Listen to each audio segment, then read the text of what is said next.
सबसे पहले उनके कार्बन की संख्या गिनेंगे और बाद में उसमें कितने बंध लगे हैं उसको देखकर आप आसानी से उस यौगिक का नाम बता सकते हैं।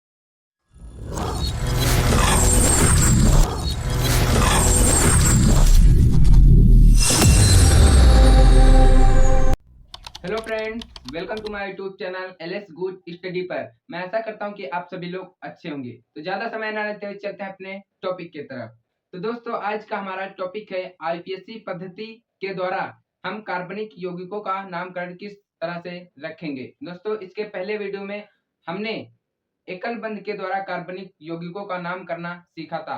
आज हम इस वीडियो में द्विबंध के द्वारा कार्बनिक यौगिकों का नाम रखना सीखेंगे। यह एक ऐसा टॉपिक है जो कक्षा 10 से आगे की जितने भी क्लासें आप किसी की भी जब तैयारी करेंगे, हर चैप्टर में आपको इसका प्रयोग जरूर ही दिखेगा। अच्छा, हमको सिखा रिया है। तो ये बहुत ही महत्वपूर्ण टॉपिक है, तो इसे ध्यान से समझना और वीडियो को लास्ट तक जरूर देखना।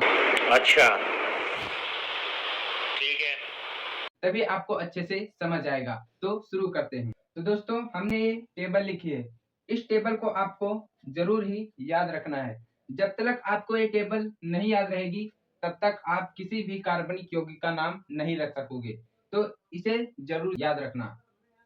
तो और दूसरी टेबल ये, जब एक बंध लगा हो, एकल बंध, तो उसे हम एन कहते हैं, और जब द्विबंध लगा हो तो उसे हम इन कहते हैं। जब तीन बंध लगा हो तो आइन कहते हैं। तो हम दो क्वेश्चन लेंगे, इन दोनों के नाम हम रखेंगे। तो सबसे पहले हम क्या करेंगे, सबसे पहले हम इस श्रृंखला में कार्बनों की संख्या गिनेंगे। कार्बनों की संख्या गिनेंगे कि कितनी है।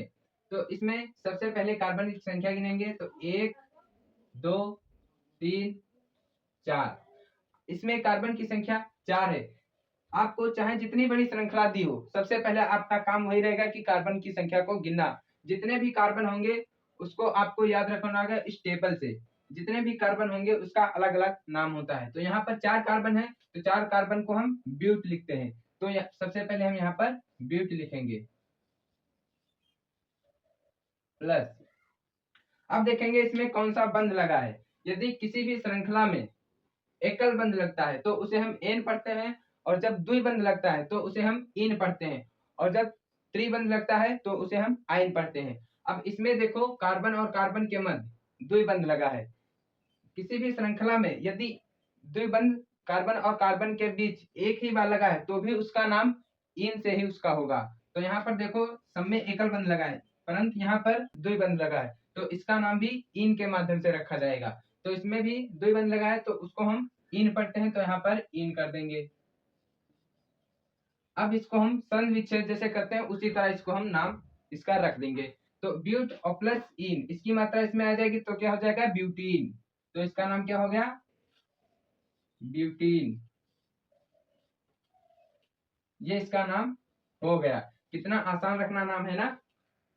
अब हम दूसरे को इसी तरह देखेंगे। तो दूसरा भी इसी तरह करेंगे। सबसे पहले हम कार्बन की संख्या गिनेंगे।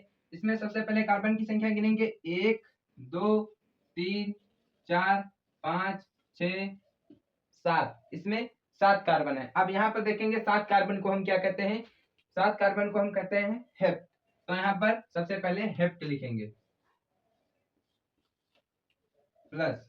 अब इसमें हम कौन सा बंध लगा है, तो इस वीडियो में हम सिर्फ द्विबंध का ही सिखाएंगे, अगली वीडियो में त्रिबंध का सिखाएंगे। तो जब द्विबंध होता है तो उसे हम कहते हैं इन। तो प्लस में इसको हम इन कर देंगे और इसको हम जोड़ देंगे, तो क्या हो जाएगा, हेप्टीन। तो इसका नाम क्या हो जाएगा, हेप्टीन। इसका नाम हेप्टीन हो गया।